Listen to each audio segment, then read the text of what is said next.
కేంద్ర మంత్రి బండి సంజయ్ సంచలన వ్యాఖ్యలు చేశారు. మావోయిస్టులకు మరో 4 నెలలు మాత్రమే గడువు ఉందన్నారు. వచ్చే మార్చి నాటికి మావోయిజాన్ని అంతం చేసి తీరుతామన్నారు కేంద్ర మంత్రి బండి సంజయ్. మావోయిస్టులారా, అర్బన్ నక్సల్స్ ను నమ్మి ప్రాణాలు కోల్పోవద్దని సూచించారు. అర్బన్ నక్సల్స్ పట్టణాల్లో జల్సా చేస్తున్నారన్నారు. అమాయక పేదలు తుపాకీ పట్టి అడవుల్లో తిండి తిప్పలేక తిరుగుతున్నారన్నారు. మావోయిస్టుల చావుకు అర్బన్ నక్సల్స్ కారణమవుతున్నారన్నారు కేంద్ర మంత్రి బండి సంజయ్. నక్సల్స్ కు సపోర్ట్ చేసిన అర్బన్ నక్సల్స్ ద్రోహులని తక్షణమే తుపాకీ వీడి జనజీవన స్రవంతిలో కలవాలన్నారు.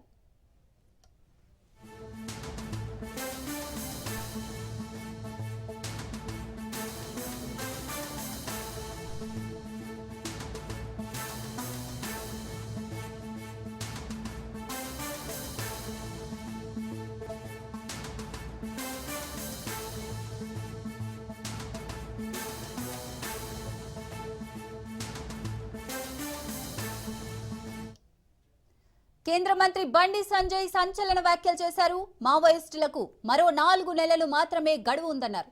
వచ్చే మార్చి నాటికి మావోయిజాన్ని అంతం చేసి తీరుతామన్నారు కేంద్ర మంత్రి బండి సంజయ్. మావోయిస్టులారా, అర్బన్ నక్సల్స్ ను నమ్మి ప్రాణాలు కోల్పోవద్దని సూచించారు. అర్బన్ నక్సల్స్ పట్టణాల్లో జల్సా చేస్తున్నారన్నారు. అమాయక పేదలు తుపాకీ పట్టి అడవుల్లో తిండి తిప్పలేక తిరుగుతున్నారన్నారు. మావోయిస్టుల చావుకు అర్బన్ నక్సల్స్ కారణమవుతున్నారన్నారు కేంద్ర మంత్రి బండి సంజయ్. నక్సల్స్ కు సపోర్ట్ చేసిన అర్బన్ నక్సల్స్ ద్రోహులని తక్షణమై తుపాకీ వీడి జనజీవన స్రవంతిలో కలవాలన్నారు.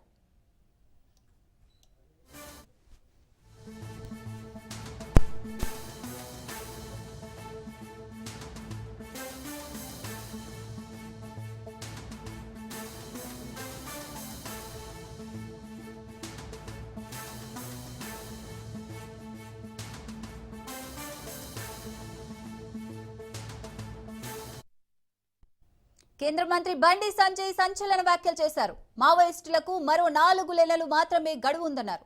వచ్చే మార్చి నాటికి మావోయిజాన్ని అంతం చేసి తీరుతామన్నారు కేంద్ర మంత్రి బండి సంజయ్. మావోయిస్టులారా, అర్బన్ నక్సల్స్ ను నమ్మి ప్రాణాలు కోల్పోవద్దని సూచించారు. అర్బన్ నక్సల్స్ పట్టణాల్లో జల్సా చేస్తున్నారన్నారు. అమాయక పేదలు తుపాకీ పట్టి అడవుల్లో తిండి తిప్పలేక తిరుగుతున్నారన్నారు. మావోయిస్టుల చావుకు అర్బన్ నక్సల్స్ కారణమవుతున్నారన్నారు కేంద్ర మంత్రి బండి సంజయ్. నక్సల్స్ కు సపోర్ట్ చేసిన అర్బన్ నక్సల్స్ ద్రోహులని తక్షణమే తుపాకీ వీడి జనజీవన స్రవంతిలో కలవాలన్నారు. తుపాకీ ద్వారా రాజ్యాధికారం అనేది సాధ్యం కాదు. ఇన్ని సంవత్సరాలు తుపాకీ పట్టుకుని తుపాకీ గుట్టం పట్టుకుని నక్సలైట్స్ మావోయిస్ట్ భావజనం చెప్పాలి. జాతీయ జెండా భారతదేశంలో జాతీయ జెండా ఎగిరేయడం తప్ప. జాతీయ జెండా ఎగిరేసిన వాడు భారతీయుడైతాడా? 15th ఆగస్టు 26 జనవరి నల్లా జెండా ఎగిరేసిన భారతీయుడైతాడా? ట్రైబల్ సంబంధించి పేద ప్రజలు నమ్ముతారు. దీని ద్వారా మీరు సాధించింది ఏంది? మీరు బుల్లెట్ నమ్ముకున్నారు, మీరు ఏం సాధించలే. మీరు సాధించింది ఏంటంటే మీకు అనవసరంగా ప్రాణాలు తీసుకున్నారు. మేము బ్యాలెట్ నమ్ముకున్నాం. మీకు మాకు యుద్ధం అదే ఇన్ని సంవత్సరాలుగా సిద్ధాంతపరంగా వైరుధ్యాలు. మీరు బుల్లెట్ నమ్ముకున్నారు, మేము బ్యాలెట్ నమ్ముకున్నాం. బ్యాలెట్ నమ్ముకున్నాం, మమ్మల్ని మా ప్రాణాలు తీసారు. మీరు మాతో పాటు పేద ప్రజలు ప్రాణాలు తీశారు. ఇవాళ లొంగిపోవాలని చెప్పి మా కేంద్ర హోంశాఖ మంత్రులు అమిత్ షా గారు పిలుపునిచ్చారు. లొంగిపోండి, తుపాకీ గుట్టం ద్వారా మీరు ఏం సాధించలేరు, సాధించబోరు, ఇంతవరకు ఏం సాధించలేరు. మీరు ప్రాణాలు తీసుకోకండి, లొంగిపోండి.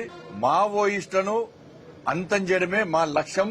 మావోయిజం ఈ దేశంలో పనిచేయదు అని చెప్పి కరాఖండిగా చెప్పి ఇలా మావోయిస్టులకు అవకాశం ఇచ్చారు. ఇలా అవకాశాన్ని సద్వినియోగం చేసుకోవాల్సిన అవసరం ఉన్న సందర్భంలో కొంతమంది మొండి పట్టుతోని తప్పుడు ఆలోచనలతోని వాళ్ళు ప్రాణాలు తీసుకుంటున్నారు.